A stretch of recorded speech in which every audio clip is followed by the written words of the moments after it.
Okay guys, you've seen the thumbnail, you know what this one's about. This is the Losi 10 scale no-prep drag car. And I went across the state line to one of my favorite hobby stores and I got invited to an event last weekend. Now, I went and watched. I don't really have any of the qualifying drag cars, but Tina and I went and we checked it out. Really good people. It was a lot of fun. It was just a test and tune, so there was no high competition. It was just a friendly event and it was a lot of fun. Now these things run a scale 1/8 of a mile and it's really cool. They can do it in the parking lot and I couldn't help it. I got invited to next week and I was going to put one of my dirt cars together and put some paving tires on it and all that stuff. Well, the problem is I didn't really want to do that. I want to have the same kind of equipment they have to see how it works out and all that cool stuff. Plus it gives me a chance to check out a new vehicle, which is awesome. So next weekend, if they'll let me, we're going to do a little recording and show you what that's all about. Now, like I say, I'm new to this part of the hobby. I've done just about everything, and of course you can see the Python up there. I built that one. It's 8 scale and it's 8S, which is stupidity. It's really hard to drive, but it's too big. They only allow 10 scale because the parking lot's not big enough for 8 scale stuff, and you're limited to 2S, so everyone gets to play. That's very cool. In this video, we're going to get that out of the box. We're going to see what's in there. We're going to take a good close look at the car. And I've always been a fan of Losi, guys, so I had to go with the Losi. They had all the different models in there, but Losi's the one I chose. So let's break it out of the box and see what we got.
Okay guys, let's see what we got. Cool. Okay, got our little packet. You gotta check this out.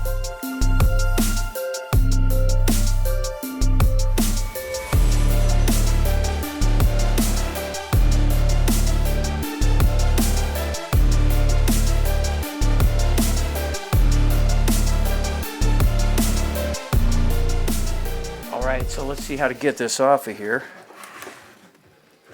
Ooh, big zip ties. Looks like we're gonna have to get the body off to get it apart. So let's do this.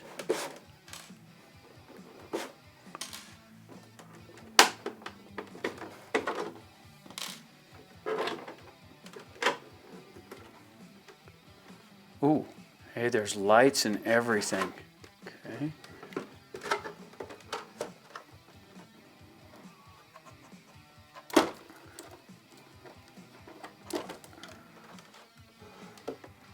Check this out, guys.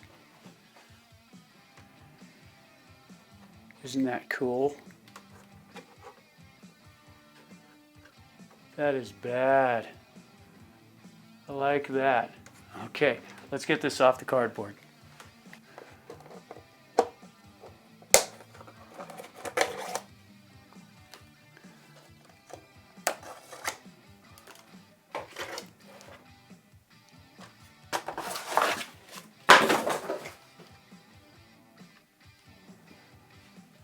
Wow, that's impressive. Let's get you down here and show you what's there.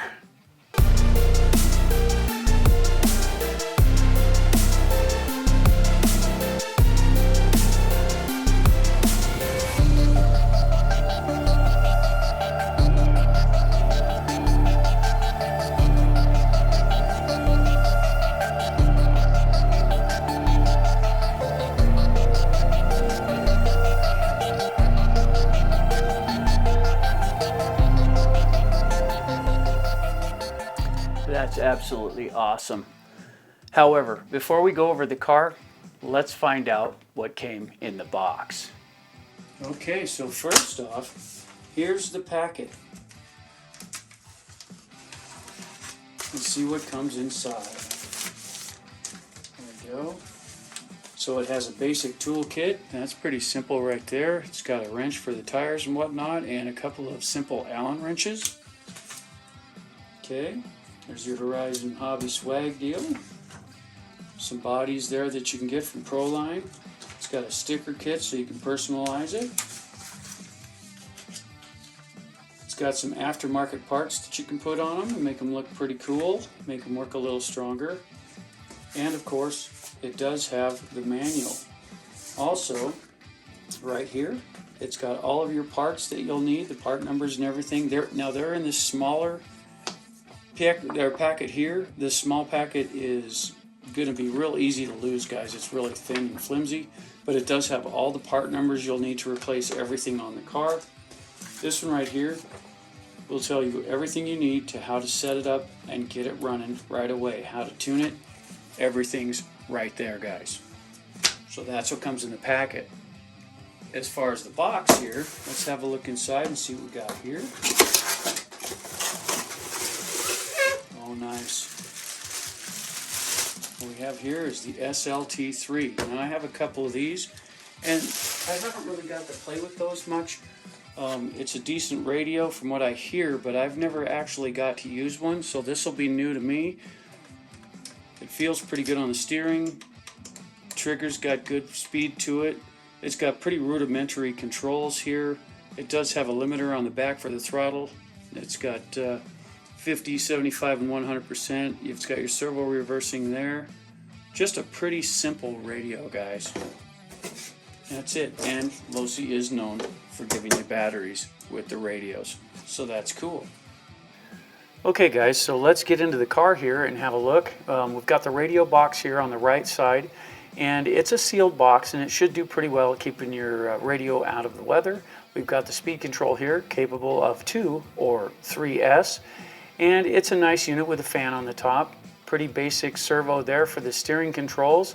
Everything rolls smoothly. It's got a beautiful 6500 kV motor in it, and the on-off switch is the button right there on the right-hand side. The suspension is really nice and sleek. The plastic used is good, and the wheelie bar is adjustable, which is a nice feature. So that's what comes in the box. You know, this car is pretty cool. You'll notice I peeled off the decals. I kind of like them to run stealthy. I think it looks a little better, and that's just me, guys. If you like the decals, rock that stuff, dude. It's cool. Now, let's put a battery in this and see how it spins up and what it's capable of.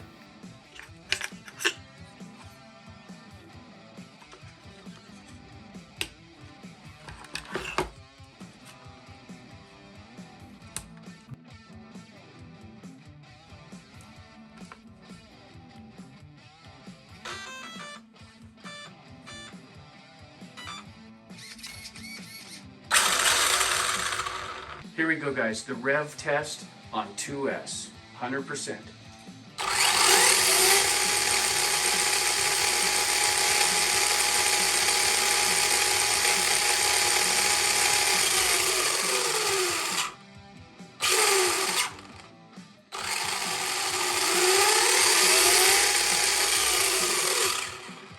Okay, guys, there you go. That was the rev test. Everything ran out real smooth. Everything looked good. So now there's only one thing left to do, guys. Let's take it out and put it to the test. Check this out.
Okay guys, there you go. That was the running footage, and if you noticed, there's two of them. So I couldn't help myself. I couldn't leave Tina out of things. I had to get another one, so I bought the second one as a roller. And the roller, I went ahead and ordered the original stuff for this one, so internally they're identical. So what I did was I put an aftermarket body on that one, and everything else is exactly the same as that one. Had to wait a little while for the parts to come in, but it didn't take all that long, guys. And that's only part of it, really. I mean, these cars are really cool. We had a really good time with them. And, you know, for what they are, they're awesome. They're very quick out of the box. We were literally right in the mix the whole time. Tina only lost one. That was to me. And I was beat one time at the races. Now, this was just a test and tune, and it was kind of fun. And everybody had been doing it for a little while. We were new to the sport there. And we got right in the mix with these, and we were competitive. And that's really cool when you think about it. I mean, you can get them right out of the box and go and compete. That's almost unheard of when you think about it. It is a no-prep drag car. Now, there's a few things that you need to adjust within the car itself to make it manageable, and there's a couple recommended updates that would make it a little easier to drive and that kind of thing, and we'll go over that next. So let's get you in close and we'll show you what those are. Okay guys, there's only a couple of things that we had to do to change this and make it more drivable and controllable. And one of them is right down in here. If you pop this little cover off right here, so this is the cover, you take that off and inside you have a slipper clutch. Now the trick is to adjust this slipper clutch for the traction of the situation.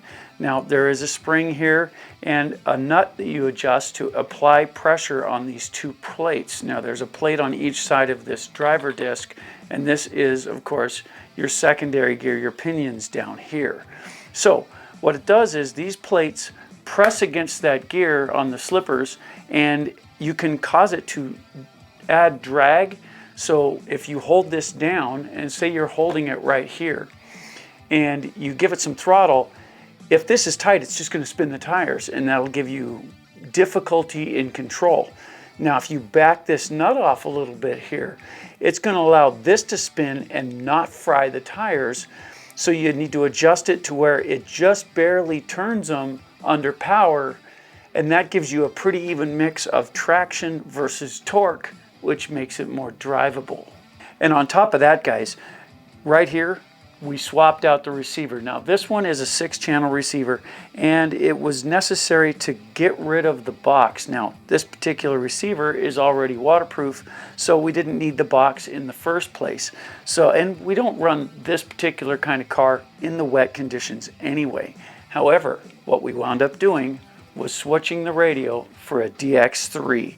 Now this one has some pretty nice controls in it. It's a really good radio, and it really works well. Plus, it gives you the gyro. And the nice thing about the gyro portion of this is it helps keep you in line. And with this radio, you can turn the gyro on or off as you see fit. Okay guys, so there you have it. Those are the little updates that are necessary. Overall, this is a really solid little car, and it's a lot of fun to play with. Now, I do say that quite a bit, but in this one, if you've got some friends around and racing is your thing, this one really shines. But then again, if you're out by yourself and just podunking around, you know, you go straight and then you stop and you bring it back. Now, what's cool about it is it has a real good realistic look to it. It travels well. It looks really cool when it's idling back to you. It's awesome to see, but then again, how many times can you just go that way? And maybe it's just me, guys, because I'm not really much of a pavement guy. I do like playing with this stuff, and I like the fact that they look good and they move like they're supposed to, but my heart's really in the dirt, guys. And that's the thing for me, guys. The dirt really screams at me, this is what you want to be doing. So when I come across something like this, it's fascinating to me. I really love the way it gets a hold of you, the way you get it out, and you check it out, and it's cool. And like I say, when you have it with friends, it's definitely an awesome little rig. It's fast, it's competitive, and it's not overly expensive. And there really weren't any weak points in the car itself. It handled good, it was easy to set up, a small adjustment in the slipper. I did change the radio because I was unhappy with the small one. It's not a great radio that comes with it, and it has very rudimentary controls. And for me, that just wasn't enough. And beyond that, guys, you know, as far as pavement goes, this is pretty cool, but I really favor the cars that you can, well, look on the shelves here, guys. We've got the Felony here and the Limitless there, and those sing to me a lot harder than these little drag cars. Now, the Limitless and the Felony, you know, you can gear them up and they'll go super fast and all that cool stuff. That's not really where my heart's at either. I like to drift around with them. I like the raw horsepower those cars contain, and I like their controllability. This one, if you try and whip a corner or two, yeah, it'll turn, but it just destroys them small drag tires because let's look at it, guys. This is designed to go from here to there as fast as possible, and that's literally all. You know, I've got that little 69 Camaro that you can drift around all day long, and for me, I know people say that's kind of an entry-level car, but with a little enhancement, it was impressive to play with. And for me, it's even more impressive than this one. But like I said, this is my opinion, guys. If you're into drag racing and you've got friends that do this, this will get you up and running like that. Add battery, pull trigger. So I guess that only leaves our 4 questions, guys. Is it fun? Is it durable? Is it worth the money? And where does it stack up? So let's get on question number 1. Is it fun? Yeah, it is fun. In the right situation, this thing is an utter blast. Like I say, for me, that's not where my group likes to run, so it was a little out of pocket for me, but I do enjoy it. Tina had a really good time doing it, so for me, it was a win. As far as, for me, the level of fun that was involved, I'm going to give this a solid 7 out of 10 for fun.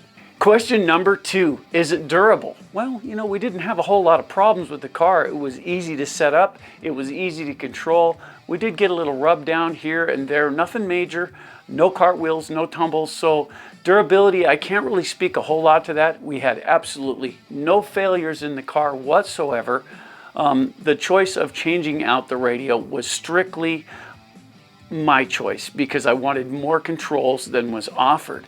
For durability, since we really didn't put it through any harsh environments, I'm only going to give this one 7 out of 10 for durability because we didn't have the time or the resources to test it in a more hardcore manner. So I didn't want to abuse the vehicle for what we needed to do with it and what it did. It earned that 7 of 10 for durability. Question number 3, is this car worth the money? Well, you know, guys, that's always subjective. It's not an overly expensive car. You really don't have to put any upgrades into it, and it's fantastic to look at, and it controls very nicely right out of the box, guys.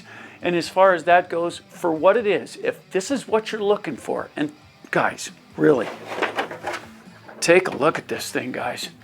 This thing is cool. It's big, even for a 10 scale, it's large, and it's just got some really, the lights work front and rear, and it just has some really killer styling.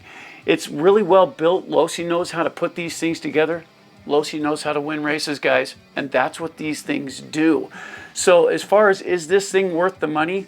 You know, I'm going to have to say absolutely yes. This thing is worth the money. If you're into the drag scene, if you're into this styling, if you're into this scale, this car is definitely worth the money. What you get for the dollars, I'm going to give this one a rock solid 9 out of 10 for value. And finally, guys, question number 4, the last one in the series. Where does this car stack up in my collection? Well, I hate to break it to you guys, but drag racing really isn't up there in my what I'm going to go and do every day kind of stuff. My heart's really rooted in the dirt. I do enjoy it, and I will play with it on occasion. But I don't see that coming off the shelf all that often, guys, unless my friends over on at the other state call me and say, hey, let's go and run our drag cars. This is probably going to be more of a shelf queen than a functional car in my collection. So I hate to say it, guys, but this one isn't even going to make the top 10. Hey guys, if you haven't already, don't forget to subscribe, like, and share. It's awesome when you do, and don't forget that notification bell to stay informed of upcoming videos. You know, here at the channel, we try to be accurate. We try to do things the way they should be done, and we give you our honest opinions on things. We're not swayed by what other YouTubers or other channels are talking about. We test what's in front of us, and we give you an honest opinion and review and possible upgrades as we go along. So hey guys, I'm AJ with AJJAMStudios saying, keep bashing guys.